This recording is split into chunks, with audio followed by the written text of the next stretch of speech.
दोस्तों, कहानी की शुरुआत होती है ईवा नाम की एक लड़की को दिखाते हुए, जो कि एक बिल्डिंग की खिड़की पर खड़ी हुई होती है और अपनी आंखों के सामने शहर में परमाणु हमला होता हुआ देखती है। इन परमाणु से निकलने वाले फायर स्टॉर्म तेजी से उसकी तरफ बढ़ने लगते हैं। ये देखकर ईवा काफी ज्यादा डर जाती है। तभी पीछे एक लड़का आता है और ईवा को अपने साथ लेकर बिल्डिंग के निचले फ्लोर पर भागने लगता है। और यहाँ पे हमें पता चलता है कि ये लड़का कोई और नहीं बल्कि ईवा का बॉयफ्रेंड सैम है, जो उसे लेकर बिल्डिंग के बेसमेंट में आ जाता है, जहाँ पहले से ही 8 लोग और फंसे हुए थे। और इन्हीं में से हम मिकी नाम के एक शख्स को देखते हैं, जो कि इसी बेसमेंट में रहता है। वो जल्दी से दरवाजे पर टेप लगा देता है ताकि रेडिएशन अंदर ना आए। अब ईवा और सैम के अलावा यहाँ जो 7 लोग मौजूद थे, उनके बारे में हमें बताया जाता है, जिनमें एक लेडी मैरिलीन अपनी बेटी वेंडी के साथ थी। इसके अलावा डेवलिन नाम का एक शख्स और 2 भाई जोश और एड्रियन। साथ ही यहाँ जोश का एक दोस्त भी होता है, जिसका नाम बॉबी है।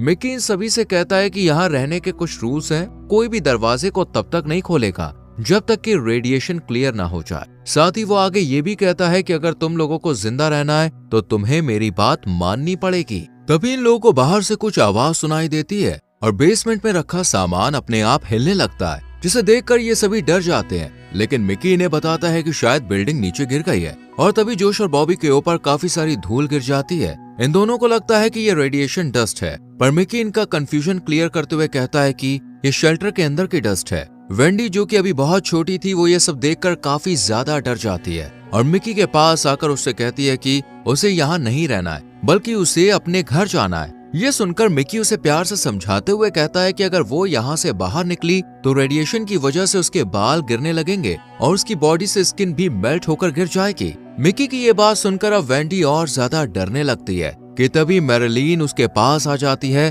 और मिकी को डांटते हुए कहती है कि ये एक छोटी बच्ची है, इसलिए इसके साथ इस तरह की बात मत करो। इसके बाद डेल्विन मिकी से आगे का प्लान पूछता है, पर वो उसकी बात का कोई भी ठीक जवाब नहीं देता। इधर ईवा इन सभी से इनके सेल फोन के बारे में पूछती है कि क्या किसी का फोन ऑन है। तब एड्रियन कहता है कि मेरे फोन में सिग्नल नहीं है। जिसके बाद मिकी इन सभी को खाने के लिए बीन्स देता है, जिन्हें ये मजे लेकर खाने लगते हैं। अब डेल्विन एक रेडियो डिवाइस की हेल्प से बाहर किसी से कांटेक्ट करने की कोशिश करता है, पर कोई फायदा नहीं होता। तभी जोश मिकी से पूछता है कि हम बाहर कब जा सकते हैं। इस पर मिकी जवाब देते हुए कहता है कि जब तक मैं तुम लोगों से बाहर जाने का ना कहूँ तब तक तुम नहीं जा सकते हो। ये सुनकर जोश को गुस्सा आ जाता है और वो अपने दोस्त बॉबी को लेकर यहाँ से निकलने लगता है, पर उसके दरवाजा खोलने से पहले ही मिकी उसके सामने आ जाता है और उसे ऐसा करने से मना करता है, क्योंकि अगर उसने दरवाजा खोला तो रेडिएशन अंदर आ जाएगा और फिर ये सब मारे जाएंगे। लेकिन जोश अब भी अपनी जिद पर अड़ा रहता है, जिस वजह से मिकी गुस्से में आकर उस पर कुल्हाड़ी से हमला कर देता है। पर जोश सही वक्त पर वहां से हट जाता है और फिर मिकी सभी को अपनी अपनी जगह पर चुपचाप बैठने के लिए कहता है। इसके बाद वो इन्हें बताता है कि जब अमेरिका ने हिरोशिमा और नागासाकी पर परमाणु अटैक किया था, वो मंजर काफी खौफनाक था, क्योंकि उस रेडिएशन की वजह से कई लोगों ने अपनी जान गंवा दी थी। इसलिए अगर ये गलती से भी अंदर आ गया तो हम सब भी मारे जाएंगे। मिकी की बात सुनकर ईवा उससे कहती है कि बस बहुत हो गया, मुझे अब इसके बारे में नहीं सुनना। इतना कहकर वो यहाँ से चली जाती है और रात में जब सब लोग सो जाते हैं तब वो चुपके से मिकी के पर्सनल रूम में जाती है, जहाँ किसी को भी जाने की इजाजत नहीं थी। इसके बाद हम सैम और ईवा को साथ में बैठे हुए देखते हैं और यहाँ पे हमें इनकी बातों से पता चलता है कि इनका रिलेशनशिप कुछ ठीक नहीं चल रहा है, पर सैम इस रिश्ते को मेंटेन करने की पूरी कोशिश कर रहा है। इधर जोश को जब मिकी खाना खाने के लिए देता है तो वो इसे देखकर कहने लगता है कि पता नहीं कब तक और यही बेकार खाना खाना पड़ेगा। ये सुनकर मिकी को गुस्सा आ जाता है, पर इससे पहले कि वो जोश से कुछ कह पाता, सैम मिकी से बहस करने लगता है और उसे कहता है कि हम कब तक ऐसे ही हाथ पे हाथ धर के बैठे रहेंगे, हमें अब कुछ करना चाहिए। इतना सुनते ही मिकी एक जोरदार पंच सैम के फेस पर मारता है और दोनों में लड़ाई होना स्टार्ट हो जाती है, जिस वजह से वेंडी काफी ज्यादा डर जाती है। और जब मिकी की नजर उस पर पड़ती है तब वो उसके पास आकर उसे डरने से मना करता है और कहता है कि वो उसे कभी भी हर्ट नहीं करेगा। तभी सभी को बाहर से एक अजीब सी आवाज सुनाई देती है, जिसका पीछा करते करते ये लोग मेन डोर तक आ जाते हैं और ये देखकर हैरान रह जाते हैं कि इस दरवाजे के लॉक को कोई कटर मशीन से काट रहा है। पहले तो सबको लगता है कि शायद ये आर्मी है जो उनकी मदद करने के लिए यहाँ आई है, लेकिन जैसे ही दरवाजा ओपन होता है तो 5 सोल्जर्स रेडिएशन सूट पहने हाथ में गन लिए अंदर आ जाते हैं और इन सभी पर गन पॉइंट कर देते हैं। पर इस वक्त मिकी यहाँ मौजूद नहीं होता, क्योंकि वो पहले ही अंदर चला गया था। ये सोल्जर्स वेंडी को उठा लेते हैं और उसके गले पर एक लिक्विड इंजेक्ट करते हैं और फिर उसे एक प्लास्टिक बैग में पैक करके अपने साथ ले जाने लगते हैं। ये देखकर मैरिलिन उनसे रिक्वेस्ट करती है कि वो उसकी बेटी को छोड़ दे, पर उसकी लाख कोशिश करने के बाद भी 2 सोल्जर्स वेंडी को उठाकर अपने साथ ले जाते हैं और बाकी के 3 सोल्जर्स इन लोगों को शूट करने लगते हैं। इससे पहले कि वो इनमें से किसी की जान ले पाते, जोश इनकी तरफ एक टेबल उछाल देता है और मौके का फायदा उठाकर सब भागने लगते हैं। इसके बाद मिकी जल्दी से बाहर आकर एक सोल्जर को मौत की नींद सुला देता है और डेल्विन भी एक सोल्जर को मार देता है। अब इस बेसमेंट में सिर्फ एक ही सोल्जर बचा था जो यहाँ वहाँ घूमकर छुपे हुए लोगों को ढूंढने लगता है कि तभी उसकी नजर सैम पर पड़ती है, जिसे शूट करने के लिए वो जैसे ही आगे बढ़ता है, मिकी उस सोल्जर पर गोलियों की बौछार कर देता है। लेकिन इन सब में एड्रियन को गोली लग जाती है, जिस वजह से उसके शरीर से काफी खून बहने लगता है। इधर ईवा जल्दी से सैम के पास जाती है क्योंकि इस हादसे की वजह से सैम काफी ज्यादा डर गया था। इसलिए ईवा उसे शांत करने के लिए उससे कहती है अब सब ठीक है और उसे डरने की जरूरत नहीं है। इधर हम डेल्विन को देखते हैं जो कि एक सोल्जर का सूट उतार लेता है और उसका फेस देखने के बाद सबको बताता है कि ये एक एशियन सोल्जर है और ये नॉर्थ कोरिया से हो सकता है। पर मिकी को उसकी बात पर यकीन नहीं होता क्योंकि उसे लग रहा था कि ये किसी अरब देश का काम है। इसी दौरान जोश की नजर मैरिलिन पर पड़ती है जो कि मेन डोर को खोलने के लिए जा रही थी। ये देखकर वो जल्दी से उसे पकड़ लेता है और फिर उसे स्टोर रूम में बंद कर देता है। इसके बाद ये सभी मिलकर तीनों सोल्जर्स की बॉडी को प्लास्टिक में रैप कर देते हैं। वहीं डेल्विन रेडियो पर सिग्नल सर्च करने की कोशिश करता है ताकि कोई उनकी मदद करने के लिए आ जाए, लेकिन मिकी उसे रेडियो बंद करने के लिए कहता है क्योंकि इससे ये मुसीबत में पड़ सकते थे।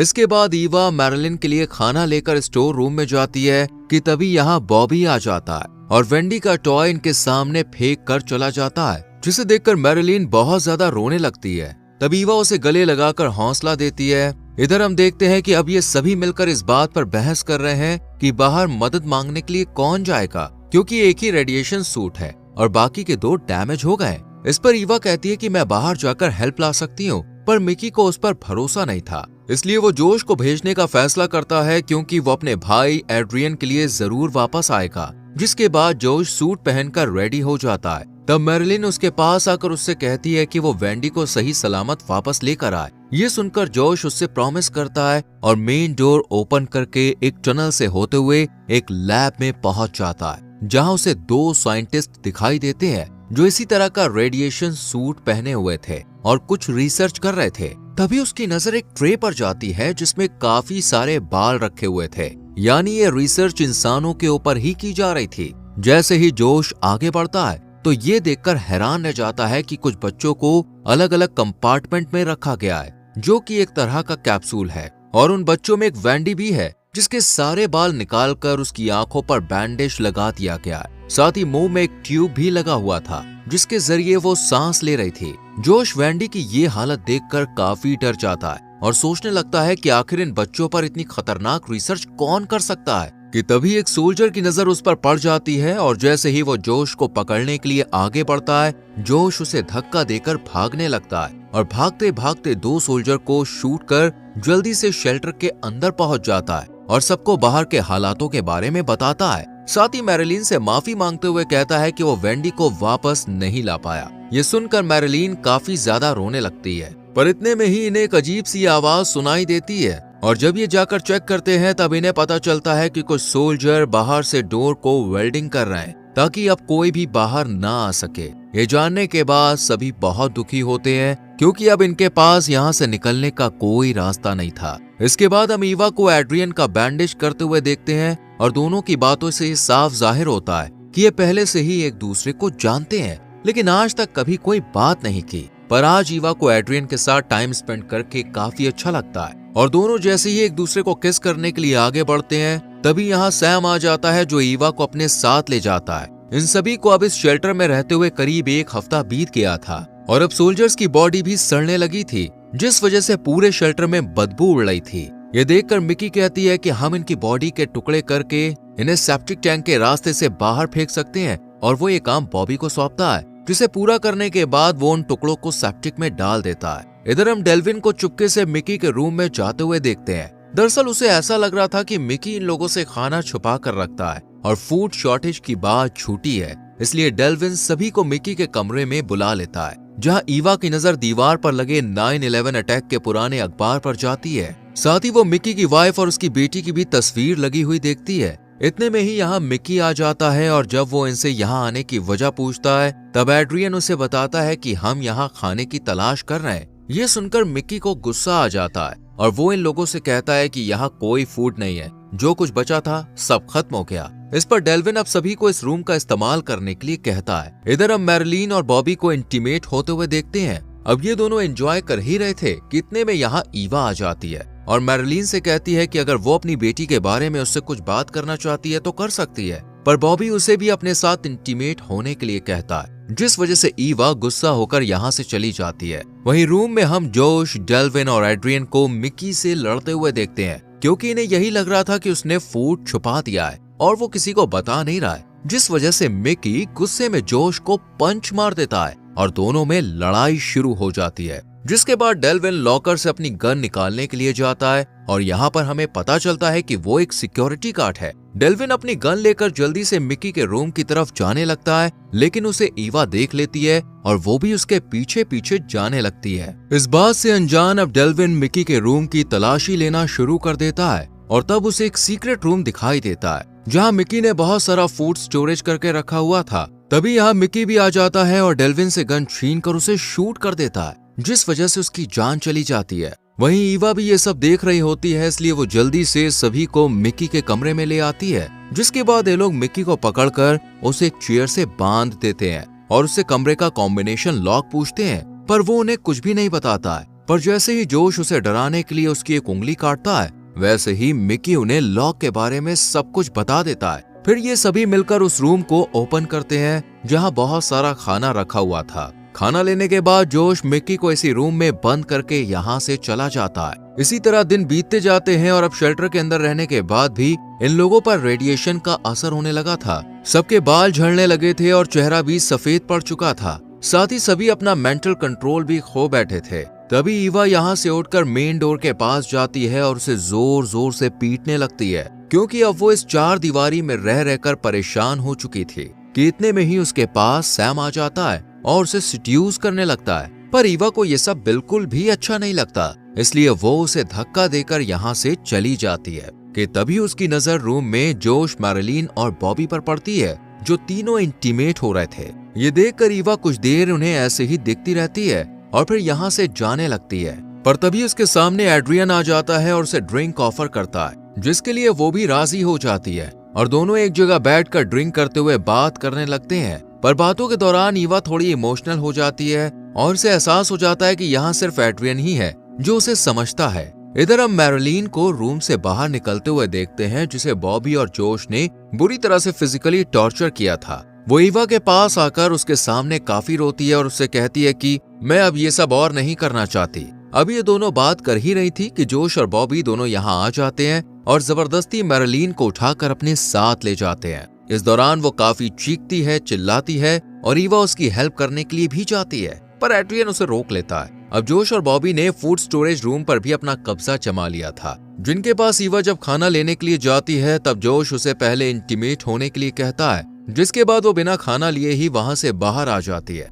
कि तभी यहाँ एड्रियन भी आ जाता है, जिसे जोश बताता है कि आज से खाना बांटने का काम मैं करूंगा। इस पर एड्रियन उसे कहता है कि यह पूरे ग्रुप का राशन है, लेकिन जोश उसकी किसी भी बात को मानने से इनकार कर देता है। इधर ईवा जब मिकी को रूम से बाहर लेकर आ रही होती है तब वो उसे रस्सी खोलने के लिए कहता है। इस पर वो उसे मना कर देती है, क्योंकि मिकी ने खाने की बात छुपाकर सबको धोखा दिया था। हालांकि मिकी इसे समझाने की कोशिश करता है और उससे कहता है कि मैं सब कुछ बताने ही वाला था, पर मुझे डर था कि कहीं सबकी नीयत खराब ना हो जाए। इसके बाद वो ईवा को अपने पास बुलाता है और उसके कान में बताता है कि फूड स्टोरेज रूम में गन रखी है, जिसके बारे में किसी को नहीं पता है। ये जानने के बाद ईवा सैम के पास जाती है और इस काम में उसकी मदद मांगती है, क्योंकि स्टोरेज रूम में हमेशा बॉबी और जोश मौजूद रहते हैं, इसलिए वहाँ से गन निकालना थोड़ा मुश्किल था। पर सैम को उसकी बात पर यकीन नहीं होता, इसलिए वो ईवा से कहता है कि हो सकता है कि मिकी ने तुमसे झूठ बोला हो। और इतना कहकर सैम जोश और बॉबी के साथ ड्रिंक करने चला जाता है।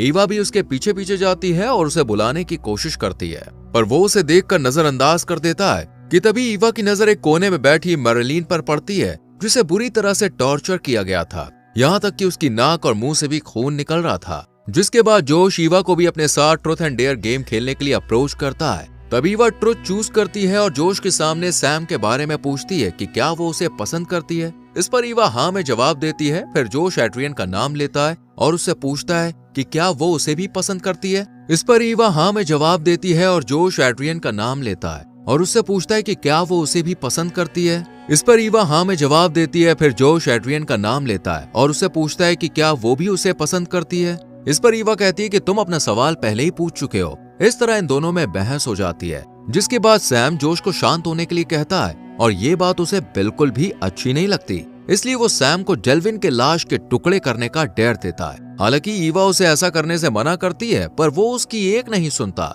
और डेल्विन की बॉडी के पास चला जाता है, लेकिन वो उसके टुकड़े नहीं कर पाता।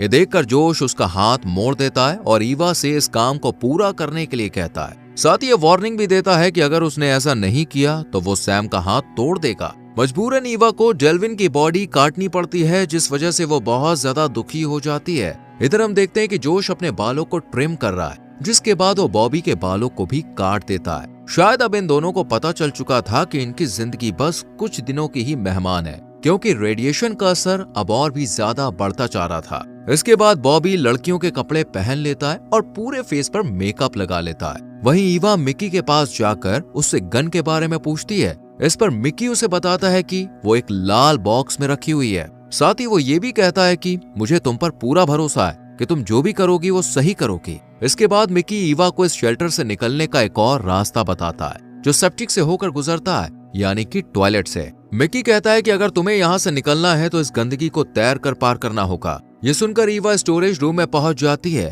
पर यहाँ बॉबी और जोश पहले से ही मौजूद थे, जो ईवा को सिड्यूस करने लगते हैं। कि तभी ईवा की नजर उस लाल डिब्बे पर पड़ जाती है, लेकिन इन दोनों के रहते वो उसे हाथ नहीं लगा सकती थी। साथ ही वो बेड पर मैरिलिन की बॉडी पड़ी हुई देखती है, यानी इन दोनों ने उसे भी मार दिया था। ये सब देखने के बाद अब ईवा बहुत ज्यादा डर जाती है, इसलिए वो यहाँ से भागकर एक जगह चुपचाप बैठ जाती है। कि तभी वो अपने बालों को नोटिस करती है, जो रेडिएशन की वजह से गिर रहे थे। यानी अब ईवा को जो भी करना था वो जल्दी करना था। इतने में ही शेल्टर की बैटरी डिस्चार्ज हो जाती है और बॉबी उसे ठीक करने के लिए चला जाता है। मौके का फायदा उठाकर ईवा जोश के पास चली जाती है और उसे सिड्यूस करने लगती है। साथ ही उसे कमरे से बाहर निकलकर इंटीमेट होने के लिए कहती है। दरअसल ये ईवा का एक प्लान था, ताकि सैम रूम में आकर गन ढूंढ सके। प्लान के मुताबिक सैम भी जल्दी से यहाँ आ जाता है, पर जब रूम का लॉक खोलने की कोशिश करता है तब वो खुलता नहीं है। इतने में यहाँ बॉबी आ जाता है और सैम को बताता है कि उसने और जोश ने कुछ दिन पहले ही कमरे का लॉक चेंज कर दिया था। इसके बाद वो सैम से यहाँ आने की वजह पूछता है, जिस पर वो उसे झूठ बोलते हुए कह देता है कि मुझे भूख लग रही थी, इसलिए मैं खाना लेने आया था। ये सुनकर बॉबी को उसकी बात पर यकीन हो जाता है और वो जैसे ही दरवाजे को खोलने के लिए पीछे मुड़ता है तो सही मौका देखकर सैम डिब्बे में से गन निकाल लेता है, लेकिन वो उसके हाथ से नीचे गिर जाती है, जिसे बॉबी भी देख लेता है। इधर ईवा के साथ जोश जबरदस्ती इंटीमेट होता है कि तभी एड्रियन आकर उसे बचा लेता है और सैम बॉबी को गन पॉइंट पर बाहर ले आता है। ईवा सैम से बॉबी को मारने के लिए कहती है, लेकिन वो गलती से एड्रियन को शूट कर देता है, जिसके बाद जोश सैम को मारने के लिए आगे बढ़ता है और भागकर मिकी के पास पहुंच जाती है। जोश भी उसके पीछे जाता है, लेकिन मिकी उसे गोली मारकर खत्म कर देता है। इधर ईवा जल्दी से रेडिएशन सूट पहनकर सेप्टिक को कुल्हाड़ी की मदद से तोड़ देती है और टनल में कूद जाती है। ये सब मिकी भी देख रहा होता है, जो हल्की सी मुस्कान के साथ आखिरी बार अपनी वाइफ की फोटो देखता है। इधर ईवा बाहर का नजारा देखकर काफी इमोशनल होती है, क्योंकि पूरा शहर जलकर राख हो गया था। और इसी के साथ ये मूवी यहीं खत्म होती है। तो दोस्तों, कैसी लगी आपको ये मूवी? अगर अच्छी लगी हो तो प्लीज इसे लाइक और शेयर जरूर करें और आने वाली मूवीज एक्सप्लेनेशन के लिए हमारे चैनल को सब्सक्राइब करके बेल आइकॉन प्रेस करें, जिससे आने वाली वीडियोस आपसे मिस ना हो। मिलते हैं अगली वीडियो में। Till then, bye bye, take care.